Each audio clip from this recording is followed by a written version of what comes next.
Welcome to Today with Dr. J, where I give you the guidance and tools to figure out what works for you in your recovery. My name is Dr. D. Jaffe, and I'm here to help you live happier, more purposefully, and without limits.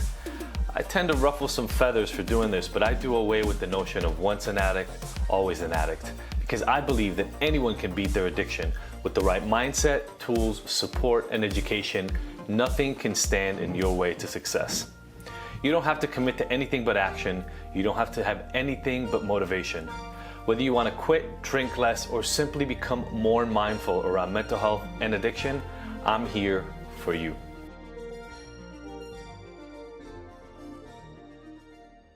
The topic for today is serendipity, and I want us all to sink into some gratitude around serendipity that we've already experienced, and therefore open ourselves up to the power of sometimes letting go of needing to know how we'll learn, how we'll acquire, how we'll grow. Because as we all know, the expectations we have are based only on the knowledge we currently hold, right? So any plans we're making, and as you know, in IGNTD, we do make plans, we create goals, but they're all created from now. They're created from the knowledge we hold at the moment. So we know it exists. We know it's happened to us. We've been there. And yet, if you're anything like me, every time within a short while after that happens, we come back to this place of, well, but now I have it, right? Now I really understand the way things truly are. I didn't before. I had a transition, but now I see it. And then once again, we get knocked over the head with something that shows us not quite, right? There's still new things you have to learn. It's that joke of at 16, 17, 18, everybody thinks they know everything because they don't know anything. And so it's so easy to assume that everything you believe is true when you've never been proven otherwise. I'm only in my mid-40s, but I have a strange sense this never ends. Instead of wondering if it'll happen again, recognize the power of serendipity in our own lives. And then, I'm really big through all the research I've done in my entire life is let's identify how we increase the probability of these things happening in our lives so that we can get more of the gifts, more of the rewards, more of the learning that they make us better. Sophie and I were having a tough, I was really sick, like a flu sick, not a COVID, but I feel like now if you're sick, everybody's first thing is it was a COVID. It was not COVID, but I was really sick, fever, sweating at night, not sleeping well, blah, blah, blah. And my wife is an incredible, incredible human being, hates it when I'm sick. She's one of the most compassionate human beings I know, has no compassion for me when I'm sick. It's just like a trigger. I don't understand it. We've talked about it before. It is what it is. So I'm sick, and weirdly, travel has started coming back into the world. So I've been speaking again, which hasn't happened in almost 2 years out in the world. But I had 2 speaking gigs on the week that I was sick, and it was my birthday. Not ideal in any way, shape, or form, but Sophie and I were at each other. And I'm traveling and I'm leaving her alone with the kids, and it adds more stress and we're fighting more. And I come back to my birthday and she's so mad at me that we don't really have a birthday, which I couldn't really have anyway because I'm sick, but she had made a little bit plans. Like, we're going to go to dinner with friends. I had to cancel it last minute. Okay, we'll just watch a movie at home and just hang out. And then she's so sick of me. She goes, I'm just going to go out with my friends. And all the voices in my head from my 8-9-year-old self of I'm not good enough, nobody really loves me, all that stuff, right, that was around when I was really young, comes full force back. See, here's the proof. When I'm really down, even the person I've committed the rest of my life to isn't there. So I go into myself and I'm depressed and I'm upset and I'm slightly taking it out on her. I'm just not really communicating. I'm being more avoidant than anything else. And the fight continues. And now the next day I have to travel again. So we're in one of the worst fights we've had in like 7-8 months, a year, maybe more. And I have to travel again. We're fighting by text on the phone. I land, it was in Buffalo. I had to land in Buffalo, New York, and drive out about 2 hours to the next gig. I'm always getting new books.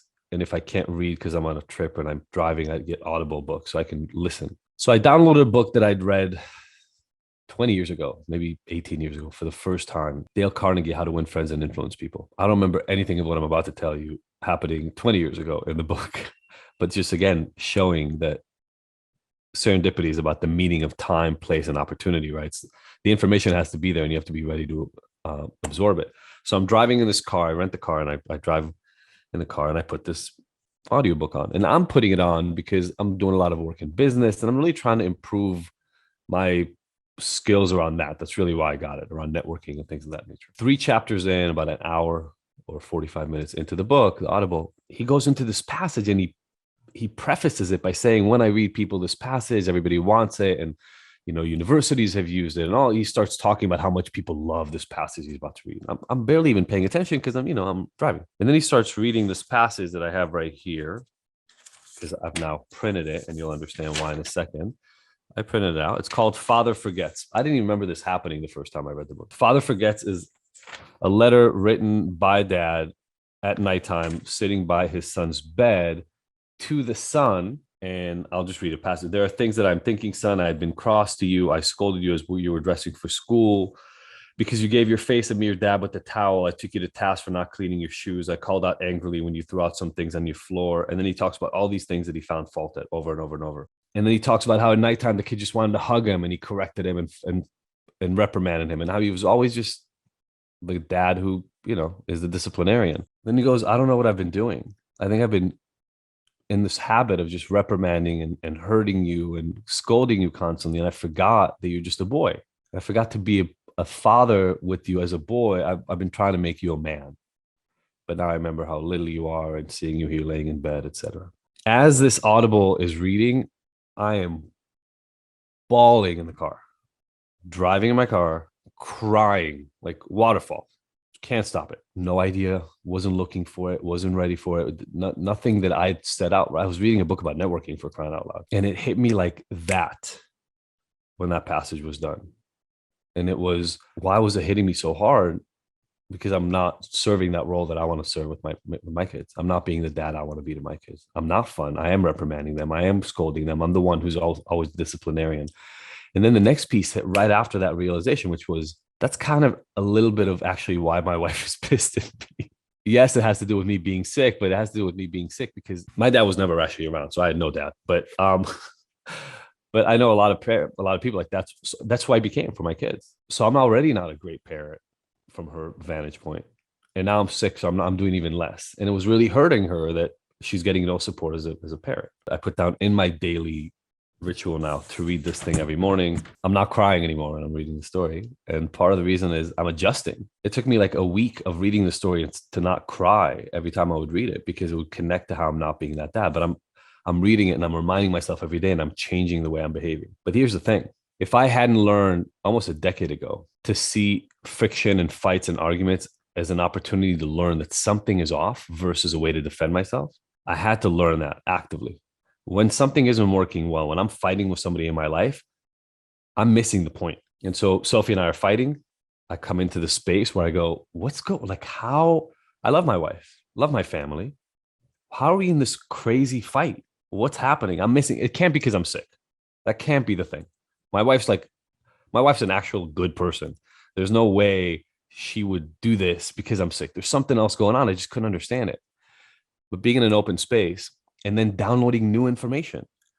I hadn't read that book in 20 years. So I don't know what's in it.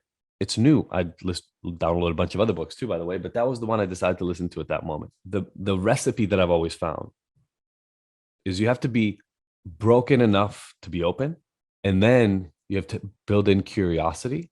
You just have to go look, understanding that you don't know where you're looking because you don't have the information.